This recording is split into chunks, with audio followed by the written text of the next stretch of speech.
21장에는 아합과 이세벨, 나봇 이야기가 나오죠. 나봇의 포도원. 아합이 나봇이라는 사람의 포도원이 굉장히 탐이 났습니다. 아주 좋은 포도원이었던 것 같아요. 그런데 뺏을 방법이 없어요. 살려고 하니 나봇이 안 판다고 합니다. 그러니까 이세벨이 사람을 사서 그 나봇이라는 사람이 하나님과 왕을 저주했다라고 거짓 증언을 하게 하고, 그 거짓 증언자 2명 이상이 되면은 돌로 쳐서 죽일 수가 있으니까. 그래서 나봇을 돌로 쳐서 죽입니다. 그리고 아합에게, 자, 나봇이 죽었으니 하나님과 왕을 저주해서 민중들에게 돌에 맞아 죽었으니 그 포도원을 차지하십시오. 왜 차지해요? 차지하고 나니까 하나님께서 엘리야에게 등장을 하십니다. 그리고 오늘 본문이 나오는 거예요. 하나님께서 엘리야에게 너 아합에게 가, 이세벨에게 가. 그리고 이야기를 해. 아합에게 속한 모든 자가 비참하게 죽음을 맞게 될 것이고, 이세벨은 애들이 이세벨의 몸을 뜯어 먹을 것이라고 저주를 해라, 예언을 해라. 이렇게. 엘리야가 아합과 이세벨에게 가서 그 이야기를 합니다. 예언일까요? 저주일까요? 하나님의 계시라는 것은 하나님께서 내 귀에다가 또는 천사를 보내서 이렇게 들려주시는 것만이 하나님의 계시가 아닙니다. 꿈으로도 계시하시고, 그 다음에 아주 중요한 게 예언자들의 이성으로 계시하셔요. 이성. 무명의 선지자나 하나님의 사람, 이런 사람들이 많이 나오는데, 귀족으로 부대를 만들고 당신이 맨 선두에서 돌진하면은 이길 수 있다고 하나님이 말씀하셨습니다. 승리를 주겠다고 말씀하셨습니다. 이렇게 이야기를 하죠. 그 사람은 어떻게 들었을까요? 아합처럼 자기 탐욕과 욕망에 충실한 자가 백성들 앞에서 무장을 하고 제일 앞에서 나가 싸울 때 백성들이 죽기 살기로 감동을 받아서 싸울 거라고, 그래서 그것들이 승리를 거두게 될 것이다, 하나님의 은혜를 부르게 될 것이라고 생각한 그 무명의 선지자의 말이었다고 저는 생각을 해요.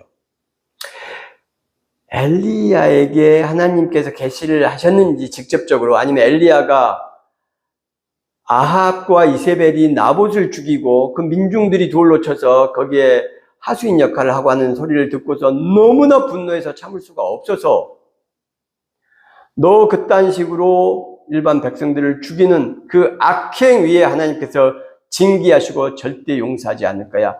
개들이 나봇의 피를 핥았듯이 이세벨 너의 몸을 먹게 될 것이야. 이렇게 저주를 했다라고 저는 생각이 됩니다. 이게 그리스도인들, 특히 목회자들과 장로들이 해야 될 일입니다. 잘못된 권력과 힘 앞에 때로는 저주 섞인 이야기도 해야 되고요. 하나님의 예언의 말씀을 전해야 되는 겁니다. 그 예언의 말씀은 전부 회개하라는 거예요. 너 잘못했다라는 거예요. 지적하는 겁니다. 강자들에게, 성도들의 신앙생활을 책망하는 게 아니고, 약자들은 사랑, 격려, 칭찬, 위로, 강자들에게는 회개를 촉구하고 반성을 부르짖고 하나님의 징계를 외치는 것, 그것이 예언자의 영성이라고 할 수 있습니다. 이게 영성이라는 게 확 직관적으로 안 다가오죠. 이걸 다른 말로 바꾸면 예언자 정신이 있어야 됩니다. 우리 오늘의 목사들은, 기독교인들은 예언자 정신이 있어야 돼요. 예언자 정신의 핵심이 뭡니까? 방금 그거예요. 강자들에게 엘리야가 나타나서 아합에게, 이세벨에게 저주의 말을 하는 것, 너 이따위로 계속 정치하면 권력을 누리기는커녕 부귀영화를 누리기는커녕 네 몸을 개들이 뜯어먹게 될 거야 라고 말하는 것이 예언자의 정신이에요. 예언자의 영성, 이런 말 쓰면 안 됩니다. 직관적으로 오잖아요. 예언자 정신이 필요합니다. 지금 대한민국 교회의 목회자들에게 예언자 정신이 있습니까? 부흥을 말하는 것이, 노래하는 것이 예언자 정신입니까? 이렇게 이야기하면 간단하잖아요. 직관적이고 알기 쉬운 말로. 그래서 한국교회 목사들이 예언자의 정신을 장착하고 예언자의 정신을 살아내면 고난을 살아내게 됩니다. 예언자의 정신이 있는 사람이 좁은 문 좁은 길을 가는 것이고요. 그 사람이 자기 십자가를 지고 가는 것입니다. 예외가 없어요. 힘 있는 사람에게 싫은 소리를 하는데 그 사람들이 힘이 있지 않습니까? 당연히 고통의 삶을 사는 겁니다. 가난한 삶을 사는 것이고 매맞는 삶을 사는 것이고 억울한 삶을 사는 것이죠. 그들이 세상의 힘을 가지고 있으니까. 그러나 그것이 하나님의 자녀로 사는 길이고 하나님의 축복된 삶을 예약하는 길인 것입니다. 22장에 보면은 이에 드디어 아합의 파멸이 나와요. 아합의 탐욕은 한이 없었습니다. 나봇의 포도원을 차지했지만 그걸로 안 되죠.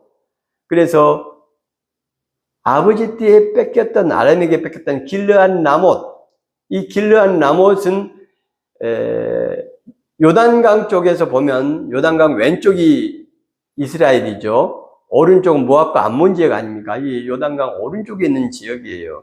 이쪽은 풍요로운 지역입니다. 므낫세 반지파와 이런 지파들이 세 개 지파가 안 건너가지 않습니까? 요단강을. 안 건너간 이유가 그 물과 풀이 풍성했기 때문이에요. 돈 보고 안 건너가는 겁니다. 그런데 거기가 제일 먼저 망합니다. 이스라엘에서. 이미 망했잖아요. 지금 아람에게 뺏겼잖아요. 이런 것도 시사하는 바가 크죠. 롯이 아브라함과 헤어질 때 요단뜰을 보고 소돔과 고모라 지역에 물이 많고 풀이 많으니까 거기를 선택하죠. 풍요의 땅, 부를 선택하는 겁니다. 그랬더니 소돔과 고모라의 멸망 사건에서 비참한 고통을 당하죠. 이 아합의 탐욕이 한이 없습니다. 그래서 길르앗 라못을 되찾고 싶어요. 이 풍요로운 땅을. 그래서 남유다 왕국과 동맹을 맺죠. 저거 아람에게서 뺏어옵시다. 원래 우리 거 아닙니까? 좋다, 가자. 그런데 선지자들의 말을 좀 들어봅시다. 이 시드기야라는 사람이 나옵니다. 이 사람이 철로 된 뿔을 만들어가지고 싸우십시오. 아람 왕을 이 뿔로 찌르듯이 하나님께서 승리를 약속하셨습니다. 이렇게 이야기합니다. 다른 선지자들도 다 그 시드기야의 말에 동의를 하고, 다른 선지자 없습니까? 남유다 왕이 그래요.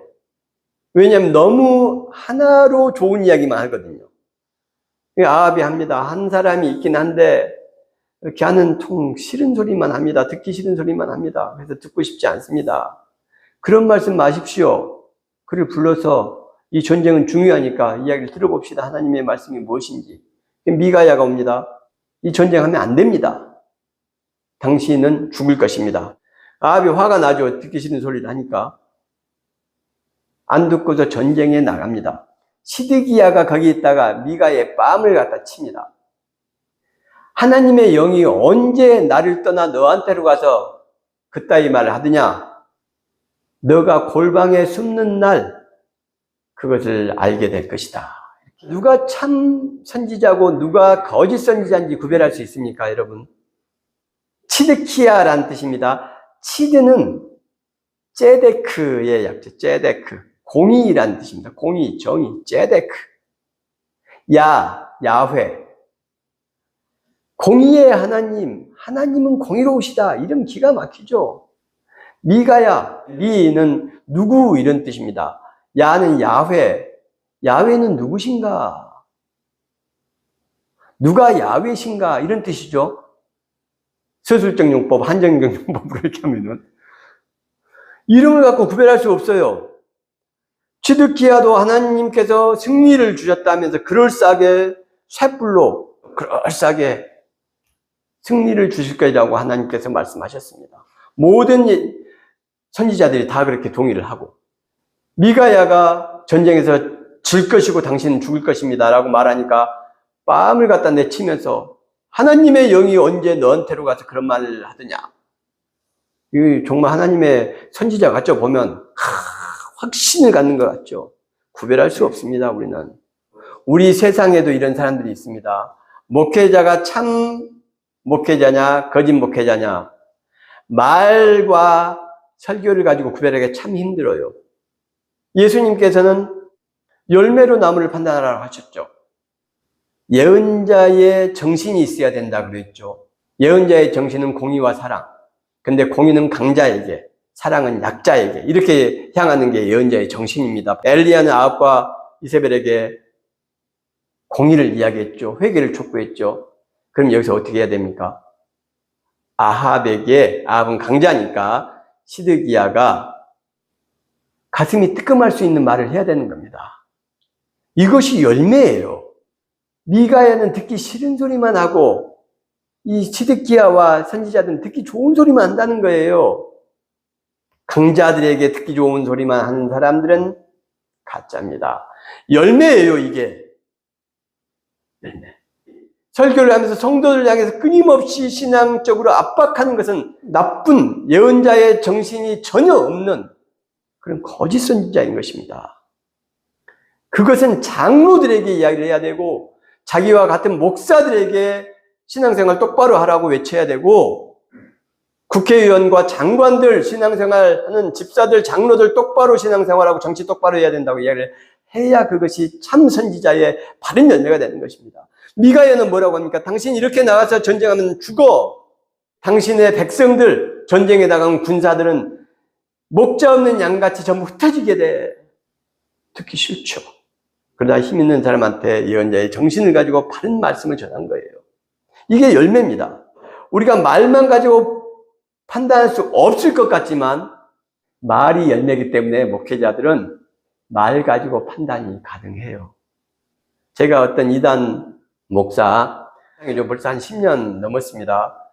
어떤 분이 너무 훌륭한 목사가 있다고 막 은혜를 너무 받고 감동을 너무 받아가지고 지금 장로님이신데 딱 15분 정도 받습니다. 20분. 15분. 금방 분별할 수 있어요. 얘는 완전한 가짜 중에서도 완전한 가짜. 방금 그 예입니다. 성도들에게, 약자들에게 하는 말들과 한 3년 지나니까 사이즈는 엄청 커졌죠. 전국적으로. 근데 이단으로 정죄되고 별 희귀한 소리들 다 하고 정말 우리 그리스도인들이 분별력을 가져야 됩니다. 열매로 판단하면 돼요. 너무나 간단합니다. 너무나 간단. 약자한테는 위로와 격려와 칭찬, 강자한테는 무조건 좋은 말이 아니고 책망과 훈계와 경고. 그래서 목회자들이 우리 교회 아무개 장로님은 너무나 훌륭하셔서 어쩌고 저쩌고 하면 가짜입니다. 집사라는 분들이 새벽 예배를 1년 내내 일주일도 안 나온 분들이 있어요. 이렇게 말하는 그 목사는 가짜입니다. 집사들은 위로하고 격려하고 여러분 그런 것이 신앙의 본질이 아닙니다. 물론 새벽 예배 잘 나오면 좋겠죠. 이렇게 이야기를 하고 그러나 우리 장로님들과 중직자들은 늘 하나님 앞에서 말씀 앞에서 자신을 돌아보셔야 됩니다. 이렇게 이야기를 해야 돼요. 근데 거꾸로 합니다. 지금 헌금 많이 하고 힘 있고 무슨 지자체장이라도 하나 하고 국회의원이라도 하나 하면은 교수라도 하는 자리 하고 있으면은 검사 판사가 되는 장로 있으면은 높이고 칭찬하고 격려하고 숭배를 하죠. 그리고 힘없는 성도들 예배도 제대로 못 나와서 먹고 살다 보니까 고통스럽고 힘드니까 그런 사람들은 예배 똑바로 안 드린다고 미가야와 치드키야의 언행에서 그런 걸 구별할 수 있는 지혜를 우리 마음속에 간직하셔야 됩니다. 열왕기하 1장에 보면은 하늘에서 이제 불이 떨어집니다. 이때는 이제 아합이 죽고 아하시야가 왕이 됐을 때예요. 엘리야를 찾습니다. 왕이. 이 아하시야가 침상에서 떨어집니다. 병이 들었어요. 바알세붑에게 이 바알세붑에서 제붑이란 말이 파리를 말합니다. 파리. 바알은 신, 주, 왕 이런 뜻이죠. 그러니까 파리의 왕. 그래서 파리대왕이라는 말이 바알세붑을. 파리는 뭐하고 관계 있죠? 더러운 것, 지저분한 것. 그 다음에 죽음, 시체. 그래서 바알세불을 무서워했던 거예요, 사람들이. 어쨌든 바알세불에게 물으려고 아하시아가 사신을 보냅니다. 엘리야에게 하나님의 말씀이 임해요. 이스라엘은 신이 없어서 바알세불에게 물으러 보냈느냐? 너는 이따위 못된 짓을 했으니 반드시 죽을 것이다 라고 말해라. 이렇게 이야기해요. 엘리야가 사신들을 만나서 하나님께서 아하시아에게 이스라엘에는 하나님이 없어서 바알세불에게 물으러 가느냐? 이르시면서 너가 그러므로 반드시 죽을 것이다 말씀하셨다. 사자들이 돌아옵니다. 너희들 왜 이렇게 빨리 왔어? 이렇게 털옷을 입고 이런 분이 나와서 왕께서 침상에서 내려오지 못하고 돌아가실 거라고 이야기했습니다. 엘리야다. 50부장하고 군사 50명을 보내서 데리고 와라. 엘리야가 산속에 무서워서 숨어 있습니다. 겁은 굉장히 많으셨던 분 같아요. 그런데도 이게 엘리야가 이게 우리의 모습입니다. 겁은 굉장히 많아요. 그래서 막 호렙산으로 도망가고 어디 광야로 도망가고 막 도망가지 않습니까? 여기서도 산 위로 제일 꼭대기에 와서 앉아있다 그래 도망갔어요. 그래 이제 50부장하고 50명이 와서 왕께서 당신을 궁으로 오시라고 합니다. 그랬더니 엘리야가 무서워서 내가 너희들이 찾는 그 엘리야 하나님의 종이면은 하늘에서 불이 떨어져서 너희들을 다 태울 것이다. 하늘에 불이 떨어져서 50명을 다 죽입니다. 아니 거기서 왜 50명이 무슨 죄가 있습니까? 왕의 부하들이. 근데 내가 너희들이 찾는 그 하나님의 종이면은 하늘에서 불이 떨어져서 너희들을 다 태울 것이다. 그 이야기를 듣고 아하시아가 다시 보냅니다. 50명을. 또 엘리야가 같이 합니다. 세 번째 왔을 때에 50부장이 저희를 좀 불쌍히 여기시고 저희 생명을 좀 귀히 여겨주십시오. 이렇게 이야기해요. 그러니까 하나님의 말씀이 엘리야에게 너 두려워하지 말고 아하시아 만나봐라. 괜찮다. 이렇게 해서 이제 만나러 갑니다. 여기서는 이제 두 가지를 또 생각해 볼 수 있어요. 하늘에서 불이 떨어졌다. 이 50명은 무슨 죄입니까? 100명이죠. 죽은 사람 100명. 이게 실제 있었던 일이냐. 그 다음에 또 하나는 엘리야는 또 왜 이런 말도 안 되는 기도를 했는가? 내가 하나님의 종이면 하늘에 불이 떨어져서 너희들을 다 죽일 것이다. 말이 안 되죠. 실제로 엘리야가 그랬을까요? 저는 그렇지 않았다고 생각합니다. 하늘에서 불 떨어지지 않았다고 생각합니다. 그러나 엘리야의 예언의 내용을 보면 정말 불꽃 같은 예언을 하죠. 아합과 이세벨, 그 가장 성경에서 무서운 여성, 무서운 왕 앞에서 타오르는 불 같은 이야기를 합니다. 아왕 너희에게 속한 모든 자가 다 처참하게 죽음을 당할 것이고 이세벨, 그보다 아합보다 무서운 이세벨에게 나봇의 피를 핥았던 개들이 너희의 피를 핥을 것이라고 이야기해요. 정말 불꽃 같은 예언을 하죠. 이 뒤에 열왕기 하의 이야기나 앞에 갈멜산 사건에서 하늘에서 불이 내려오죠. 엘리야의 상징적인 것입니다. 산과 불. 그건 엘리야의 예언과 엘리야의 삶이 그만큼 호적한 곳에서 조용히 있다가도 하나님께 기도하는 삶을 살다가도 왕후가 악을 행하면 나와서 불같은 하나님의 말씀을 토해냈다. 그래서 엘리야와 산과 불을 연결한 거 아닌가라고 저는 이해를 하고 있습니다. 20장, 21장, 22장, 1왕기 하까지 지금 4장을 본 거예요. 주제 설교를 하지 않고 왜 이렇게 하느냐? 여러분, 성경이 무엇인지를 알아야 하나님의 말씀을 알 수 있기 때문입니다. 신앙과 관계된 은혜된 내용을 제가 하나를 딱 뽑아서 그걸 가지고 설교 얼마든지 할 수 있습니다. 그건 이미 세뇌를 하고 있는 거예요. 이 많은 내용 속에서 이제 성경이 이런 것이다. 이런 사건은 이렇게 다뤘고 저런 사건은 저렇게 다뤘고 이 많은 선지자들이 계속 나오지 않습니까? 한 선지자, 무명의 선지자, 이름 없는 선지자, 하나님의 사람. 여로보암 때도 우상에게 제사를 지내는데 한 선지자가 나와서 저주를 하니까 여로보암이 저놈 잡아라 하죠. 그랬더니 손이 딱 말라버리죠. 선지자를 강조하고 있어요. 지금 계속. 그리고 이 선지자들이 무명의 이름 없는 선지자들이 계속 나오는데 이상하게 이적과 하나님의 초월적인 능력들이 계속 등장합니다. 사자가 그 선지자를 물어 죽이고 먹지 않고 나귀도 잡아먹지 않고 가만히 앉아서 보고 있고 이런 일들이 계속 생기잖아요. 여로보암의 팔이 굳어버리고 전쟁에서 이기고 이런 신비사건들이 계속 일어나는 겁니다. 선지자가 무명히 등장하면서 선지자, 예언자가 얼마나 중요한 걸 이야기하는 거예요. 예언자의 말씀은 곧 하나님의 말씀이라는 말을 지금 계속 하고 있는 겁니다. 진짜 예언자의 말씀이 지금 이거에 끝나면 이사야에서 등장하는 겁니다.